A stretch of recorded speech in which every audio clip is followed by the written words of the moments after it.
Are you ready, Kieran, for a Fine Gael Taoiseach again? And are we going to see any difference in terms of how this coalition operates with Leo Varadkar at the helm as opposed to Micheál Martin? Well, like Leo will bring his own style, but ultimately the government will continue as is. I think when you have a coalition... So you think it'll be kind of business as usual? I think Leo will bring his own brand, but we'll work cohesively with a three-party coalition. And I think you're always going to have, in my view, healthy tensions. If you haven't, I don't think it brings about very good policy. So what is Leo's brand that you talk about there? Leo's brand, I think, is very much about getting things done.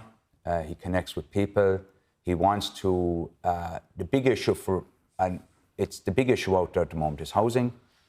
We as a party, and I've put down, I mean, I'm on record for the last year with the Minister for Housing and the Taoiseach about looking for the increase in social housing income limits. That's a policy I've brought forward that Fine Gael have endorsed. So, like, there's no great issue for me. Housing. So will there be a different approach, do you think, to housing now with Leo Varadkar as Taoiseach? Obviously, I think for us as a party, and we've brought it forward, it's front and centre in terms of policy.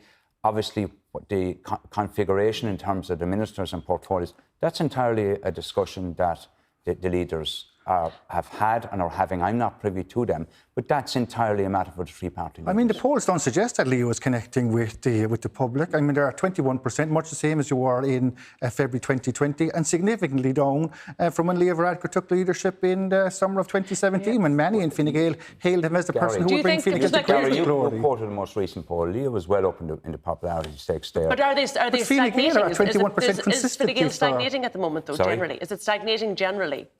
I think the political landscape out there is now very diverse.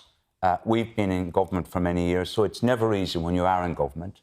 But I think in terms of when you're dealing with a crisis situation at the moment, I think our poll ratings are reasonable in the circumstances.